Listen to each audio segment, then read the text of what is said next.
Hey everyone, you're turning into another episode of Trendy Indy. You could be anywhere in the world, but you're here with me, and I appreciate that. I'm your host, Jerry Gordon, your local real estate expert, and today I'm with my longtime friend, Ashley Beadles. And this is one that I wanted to get on the calendar for a very, very long time because she has a very inspirational non for profit company called playheartsmart. So please, Ashley, please tell me a little bit about that. I started playheartsmart in 2019. It is a non-for-profit.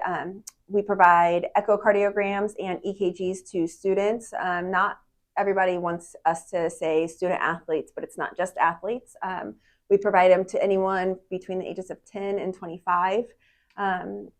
So everyone can get an EKG, a limited ultrasound of their heart, and it is looking to rule out any congenital heart abnormalities that could potentially lead to sudden cardiac arrest. So our mission with playheartsmart is to prevent sudden cardiac arrest by providing these two tests that are left out of your annual sports physical during school years. So Where did this vision come from? So I, a long time ago, had started volunteering with a foundation called the Jon Stewart Foundation. Yep. His mom had created this foundation after he died of sudden cardiac arrest during a Columbus North Friday night basketball game.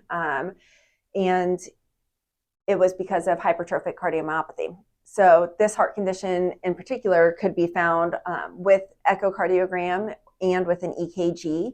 If the EKG at a minimum was provided during the annual sports physical, they would have caught this heart condition. So Felicia Stewart came looking for volunteers at the Indiana Heart Hospital, and I was working there at that time, heard of this, and I volunteered to check kids in. So we were going around to high schools and middle schools and having all these kids come in to get these two tests. And that is what piqued my interest to kind of learn echo, and it opened up my eyes to sudden cardiac arrest in teenagers actually being an issue and there being a way to prevent it. So at the time, I was going to school for criminal justice because I wanted to be a police officer. So God had a different plan for me. So I ended up learning echo a few years later, and I said, if I learned echo, I would volunteer for a foundation like Jon Stewart's foundation, not really thinking that I would end up running my own or founding my own nonprofit, but here I am. So I got registered in echo and then started holding screenings all over Indianapolis. And then one screening in particular was at Shoot 360 off of Georgetown Road. And the second kid that we screened that day had hypertrophic cardiomyopathy, and No he was way. a 15-year-old basketball player. Yes. Oh, wow. So he didn't have any symptoms. He didn't have any signs. Dr. Jetty at that point was coming to the screenings with me, and so, which was wonderful because he could see that right then, right there. However, the kid didn't have any parents there on site because it was one of those you just drop your kid off and they get to play their sport, for a couple hours, burn some energy. So we were there watching him run up and down the court, and at the time, Shoot 360 didn't have an AED on site. I mean, think about it, right? Like all of this information is just now evolving as like how important AEDs are, how important it is to be CPR certified. Yep. All of these things are really coming to light just in the last 4 to 5 years. So after finding out that Shoot 360 didn't have an AED, I contacted a close friend of mine who has their own nonprofit, Giving Hearts. You're gonna have to cut this because I need to Giving Hearts a hand. No, we don't have to start all over. So I contacted a dear friend of mine who runs Giving Hearts a Hand, and they provide AEDs and the training that comes along with it. So when they heard from me about Shoot 360 needing an AED, they immediately got them an AED and trained their trainers there to how to use it. So, that was a great thing that came out of this whole situation. Also, saved a kid's life. I mean, he had no symptoms, no signs, right? So he would have just carried on playing basketball, and he potentially could have been just another news story like we've been seeing recently.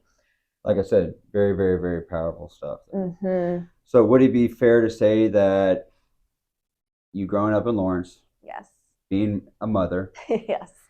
and being in the healthcare industry, this has had a large impact on you? Yes, it has had a very large impact. It's really shaped my life into something that I never considered an avenue that I would be taking. But I think it's all been pieces that have been put together to put me in this spot to give back to the community. So fun fact, keep an eye out for her son. Her son Cam is a stud. Keep your eye out for him. But can you give us a little bit of what do the screenings entail and what kind of services you provide? Right. So we go all over the state of Indiana, occasionally out of state to provide screenings, but mostly are done in Indiana. So we go to high schools. Typically, a parent is the one that contacts me, and then they like, we want you to come to our kid's school and provide this, or it's the school nurse, or it's the athletic director or trainer. And so what happens is I create a flyer. I send that to them once we decide on a date, and they send it out via their parent newsletter. Parents are able to click that link, register their kids, they pick an appointment time. When the kid comes, typically it's on a Saturday, early Saturday morning. So when the kid comes, they check in, and then they get their height, weight, blood pressure taken. Then they go to a tent and get an EKG. So that's going to read their heart rhythm. Jeez. And specifically, what we do is look for Wolff-Parkinson-White syndrome and long QT syndrome. These abnormalities can lead to sudden cardiac arrest while they're playing their sport. They will also get an ultrasound of their heart. So that rules out hypertrophic cardiomyopathy, dilated cardiomyopathy, and bicuspid aortic valves. So all of these conditions that can be caught, and it takes about 15 minutes. That's it? Mm-hmm.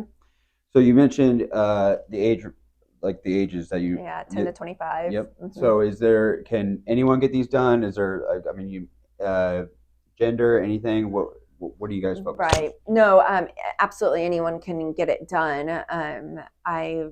It's all just a matter of age, 10 to 25. You don't have to be an athlete. You know, we've seen choir kids, band kids. This is something that you are born with. It's not something that develops because you're some athlete. So I think that is a misunderstanding. Yeah. So you don't have to be an athlete just to do this. No. Now, what about certifications for you? So the echo techs that we have, they have to be registered if they're.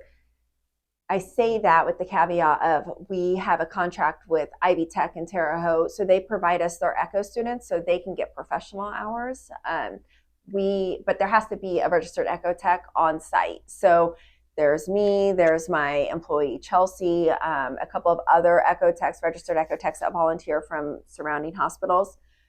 But those students from Ivy Tech, they can come and under our supervision, they can use their skills.